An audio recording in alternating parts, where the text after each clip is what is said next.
Olá, eu sou o pastor Sandro Gomes e me encontro aqui mais uma vez no nosso canal para vos trazer uma mensagem de esclarecimento bíblico. Hoje o nosso tema é a indestrutibilidade da igreja. A igreja não pode ser destruída, porque é uma promessa de Jesus para esta igreja. Portanto, este é o seu canal, o canal Ceteste e os temas teológicos. Este que vos fala é o pastor Sandro Gomes. Portanto, meu querido, minha querida, você que não é inscrito no canal, se inscreva no canal, deixe aí o seu joinha, compartilhe, comente, ajude-nos a expandir esse novo canal. Portanto, este é o nosso tema de hoje, a indestrutibilidade da igreja. E o texto sagrado está lá no Evangelho de Jesus, segundo escreveu Mateus, o evangelista, no capítulo 16. Eu quero destacar apenas um versículo neste capítulo, e você pode ler com calma o conteúdo completo. Quero o versículo 18, que nos diz assim: disse Jesus para Pedro: portanto eu te digo, tu és Pedro, mas sobre esta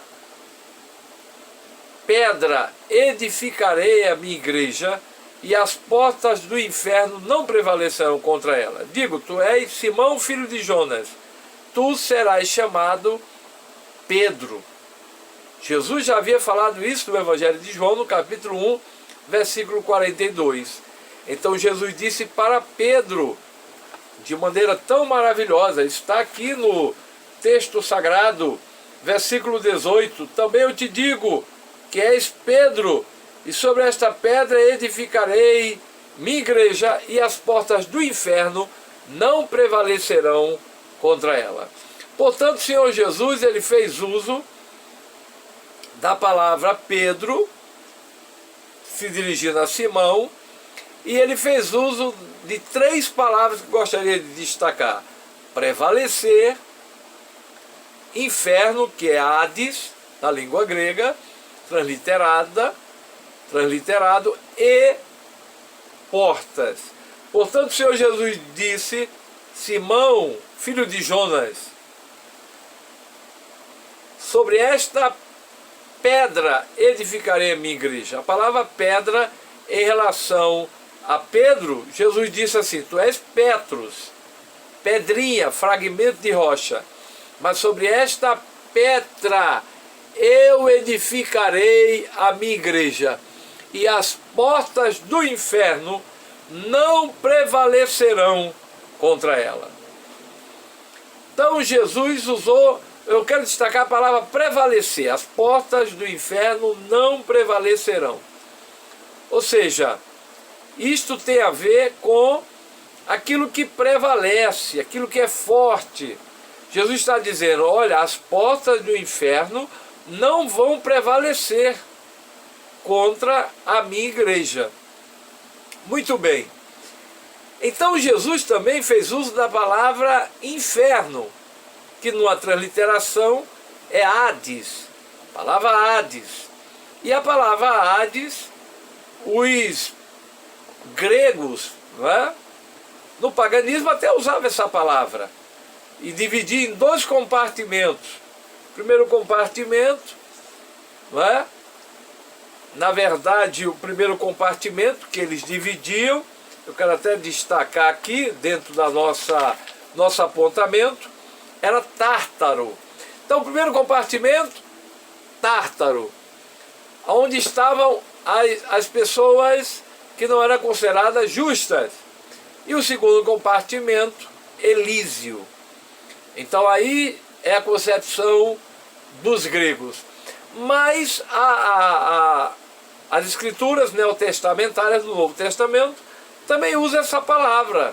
Jesus a usou, o Senhor Jesus também, ressurreto, ele se dirigiu a João, o evangelista, glorificado, e disse assim: João, eu morri, mas eu estou vivo para todo sempre, e tenho as chaves da morte e do inferno, do Hades.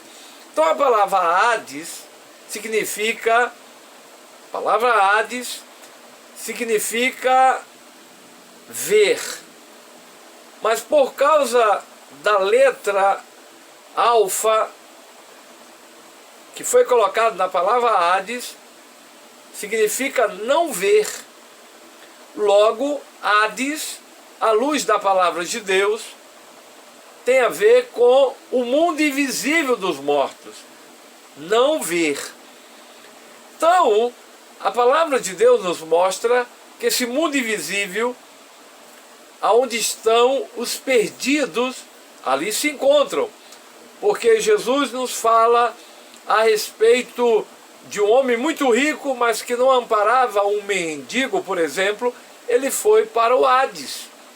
Mas a Bíblia também destaca 2 lugares diferentes. O seio de Abraão, onde estava o mendigo após a sua morte, um lugar de delícias.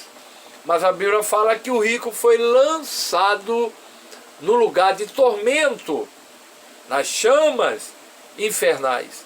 Mas também dentro do estudo bíblico, a palavra de Deus nos mostra que os justos que estavam no céu de Abraão, eles agora estão no 3º céu. Está lá em 2 Coríntios, capítulo 12, Paulo nos fala daqueles que estão no paraíso. Mas os perdidos continuam lá. Então Jesus diz, as portas do inferno não prevalecerão contra a igreja. Logo, quem está lá não pode fazer nada contra a igreja. Então, Jesus também nos fala de portas. Portas, Jesus está falando de porta no sentido literal, porta, uma porta.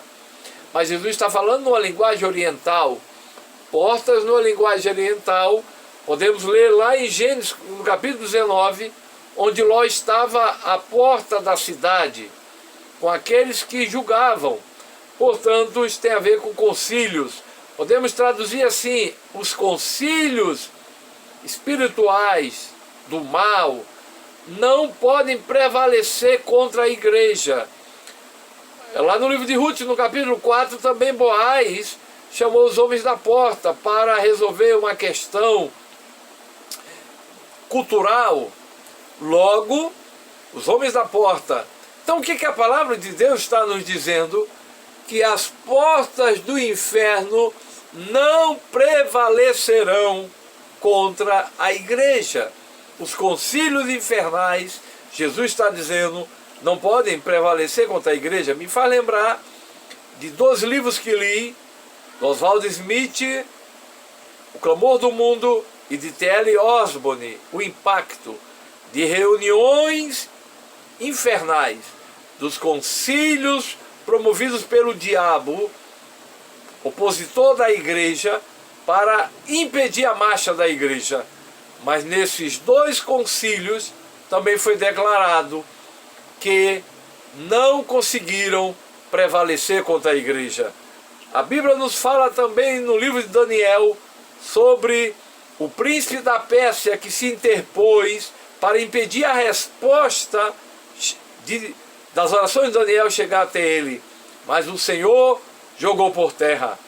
Portanto, que venhamos guardar esta palavra. A igreja é indestrutível, porque Jesus falou, tu és Petros, mas sobre esta Petra, ele próprio que é a rocha, e a própria declaração de Pedro, declarando que o Filho de Deus é Deus, declarando a sua deidade, a sua divindade, a igreja está edificada nesta rocha, fundamento sólido que é a igreja. Nós somos pedrinhas vivas que pertencemos a este edifício de Deus, mas quem é o fundamento, a rocha, a pedra de esquina é o Senhor Jesus. Deus abençoe. Se não é inscrito no canal, se inscreva no canal e até o nosso próximo vídeo, trazendo uma outra mensagem em nome de Jesus. Amém.